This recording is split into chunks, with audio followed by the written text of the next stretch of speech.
I've been reflecting recently on just the experience of time and a bit about just how the Buddha really encourages us to practice very intently because we don't know how much time we have left. And he says that the days and nights are relentlessly passing. How am I spending my time? So this is a reflection for us. And it's a very important reflection because in my own experience, time and days passing, they can be just easily taken for granted. I'm sure most people have that very common experience. So I just thinking when I was younger, maybe in my teens, and I think my dad was, 50 or early teens, something like that. And I thought, wow, that's so old, 50 years old. And I'm 50 now. And for some reason, that perspective of so old doesn't come up, but because it doesn't feel like the passage of time just doesn't feel the same as looking up to seeing an older person. It's just just a perception we have of what something might be like. But then when we're actually, to think, wow, 50 years for a human being, that's very long. 150 years ago, I would most likely be dead by now.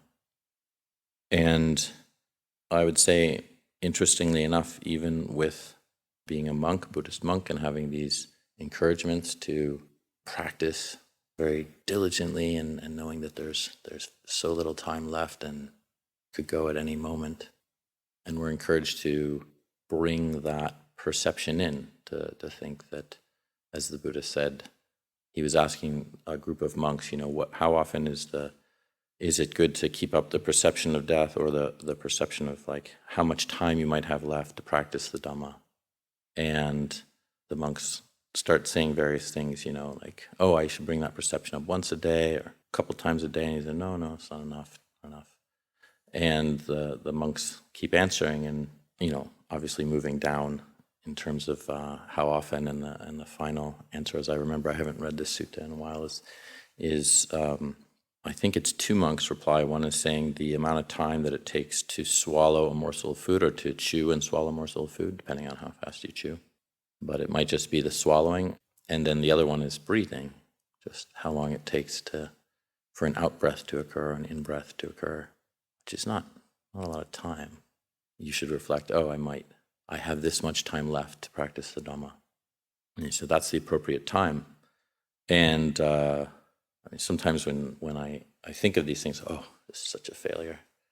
But it's normal to lose this perspective. Just it's so easy to think we're going to be waking up again in the morning, or we're going to survive the walk down the hill, or drive in a car, or just sitting, just sitting somewhere, and then all of a sudden, there's no reason why any one of us couldn't just have a heart attack, or just things in this body could stop working.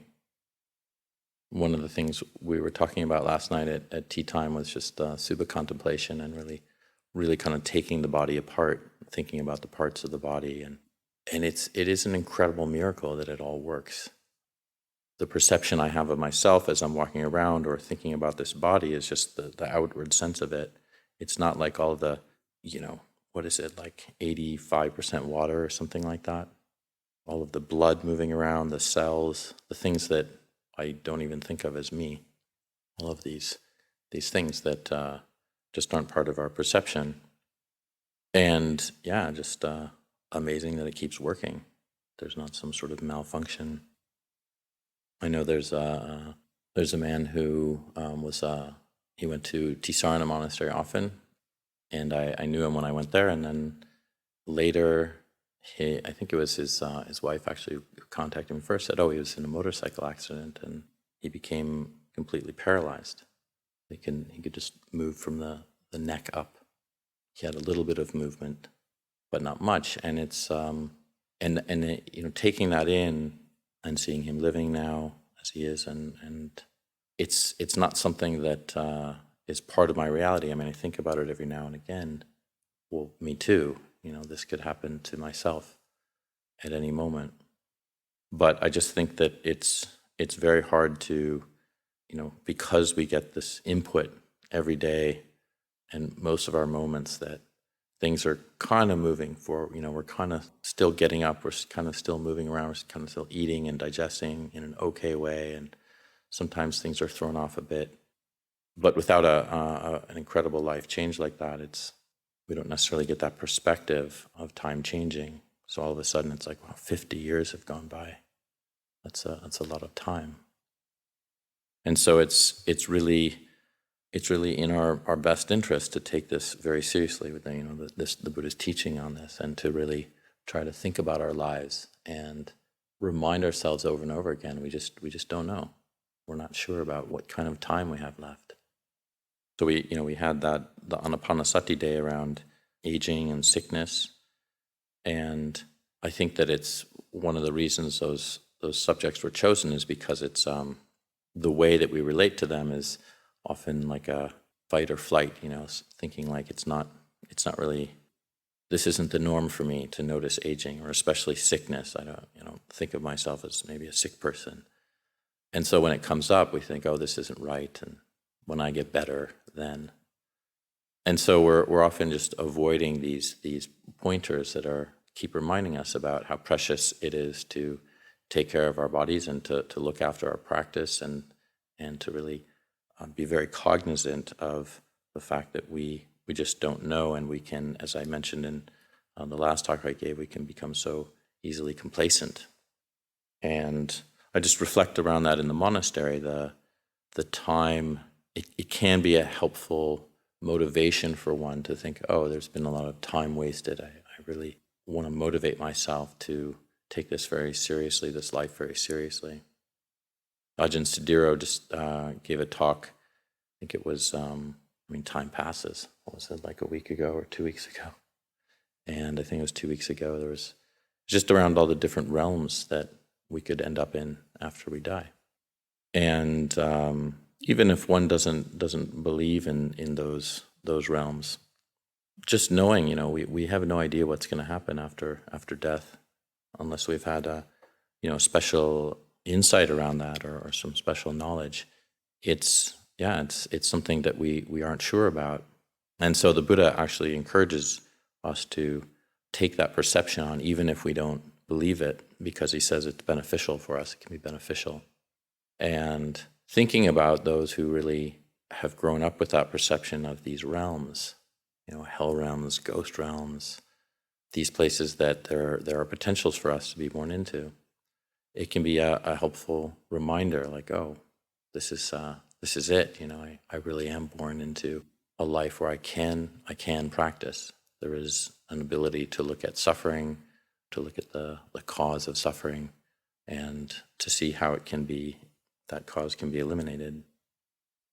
And so each of us has this potential, but there needs to be a getting in touch with that motivation to keep ourselves going, to keep ourselves interested. And I think over time, one of this occurs with monastics, monks and nuns, the tendency to eventually disrobe is usually greater than the tendency to stay in robes. At least that seems to be what the statistics show. And that's another very important thing. Like, why, for those of us who are monastics and living this life every day, how does that occur after 10 years, 20 years, 30 years? Some monks, it's very rare, but after 40 years, they disrobe. And if we can examine that and look at that, whether we're in robes or not, what is it that's deterring us from really understanding and having a motivation to practice the Buddha's teachings? Each one of us can only answer that for ourselves. And what we can do through doing that is to try to potentially stop any momentum that will, end up bringing us towards that direction of falling away from the path. And I think that is probably why most people who leave the Buddhist teachings do so, because they're just moving in that particular direction, and not seeing clearly that, or ignoring that's the direction one is going into. And I think my sense is most monastics, for example, do have some doubts, and eventually they have to confront those doubts or be overcome by them. And it's it's the same whether I think one is in robes or not. Just kind of getting distracted or not interested, or we see like, oh, I want something more gratifying. This isn't gratifying enough. And sensuality is usually something that deters us, that distracts us. Certainly these days technology can do the same, very much linked to sensuality. And so there is a sort of wake-up call that I think is very beneficial. How do we wake up to that? How do we encourage ourselves? How do we motivate ourselves?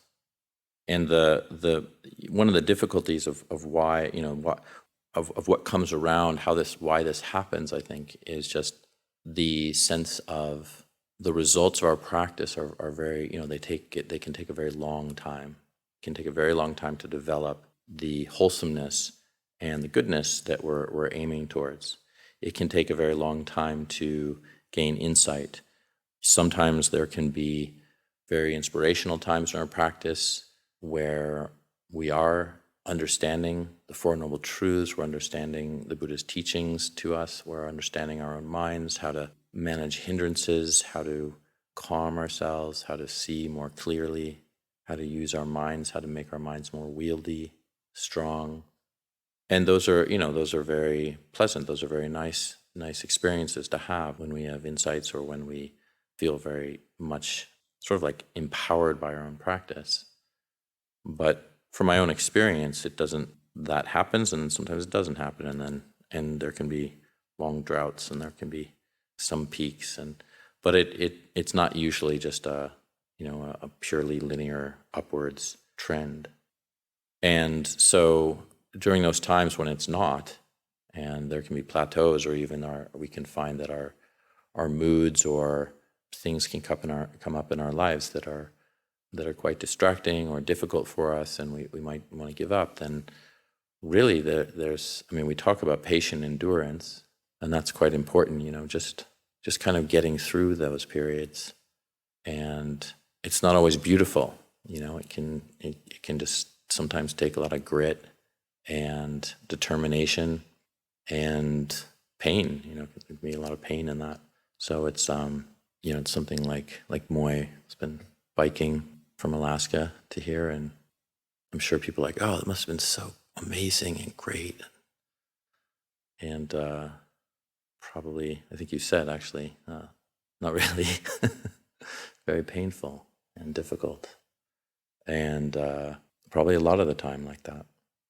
And even in the Buddhist time, I can't remember the sutta, but there's a humorous sutta where one of the monks is complaining to the Buddha about the difficulties in his practice, and that the Buddha, basically owed him, to teach him how to do the practice in a easier way, or it was he had expectations, and the Buddha reminded him, well, did I actually promise you anything? Did you hear any kind of promise about how it was going to be?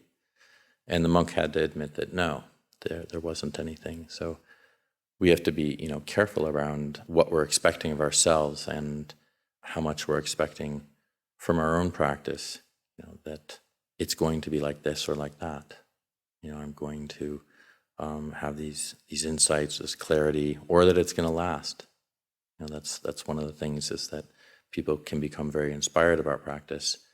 They can become, as I said, very inspired about these peaks, but then when they're not there, it's very easy to lose that inspiration. And that's really where I for myself, I tend to learn a lot more. Today I was getting up for the meal, and I had taken the keys out of the one of these vehicles that we have, these side-by-side vehicles, and I just took it out just to kind of make sure the vehicle was safe, like if it wasn't going to be used. So, but I just forgot. I put it on the desk, and these PG&E guys were here with big trailers and needed the vehicle moved. So Tanrakita was looking, where's the keys? I said, they're on the desk. And they were on the desk, but they were covered by a bunch of things. And I was waiting, and then I felt that frustration arising. It's not supposed to be like this. mostly that frustration was because I had done something that wasn't, it was kind of stupid. It was just unnecessary. And then I had forgotten exactly where they were. So that comes up. And I think some people who don't have, who maybe don't have the Buddhist teachings, they don't necessarily reflect on that, or they do, possibly they do, but it's not like that event can't actually help me in some way, can't help me see where, my frustration is coming from, or how like I could have caught that earlier and been more careful with it. And so we keep having these opportunities, but they're really often about, they can be often about the difficulties we're facing, the problems that arise, rather than thinking like, well, this practice was supposed to help me get away from these problems and just feel peace all the time. And so we have these potentials to really look at our experience and ask ourselves about our understanding of dukkha, really whether we're suffering or not, and what is the cause of that. I could say, if these PG&E guys weren't here, I wouldn't be suffering. But that's it's just a completely erroneous way of perceiving things. We're suffering because we usually set our minds up to do so. We move in that direction, and we're not able to see through delusion or through our own desires or aversions, whatever hindrances might be arising. We aren't able to catch ourselves early enough in order to bypass that, in order to say, okay, I have a choice here, and I can choose not to suffer. And so as time is passing, we really need to kind of understand that this is a precious period for us, our life. And whatever point we have encountered the Buddha's teachings, it doesn't matter, We still have that chance to understand what the Buddha is really saying can bring us to the end of suffering and the end of rebirth.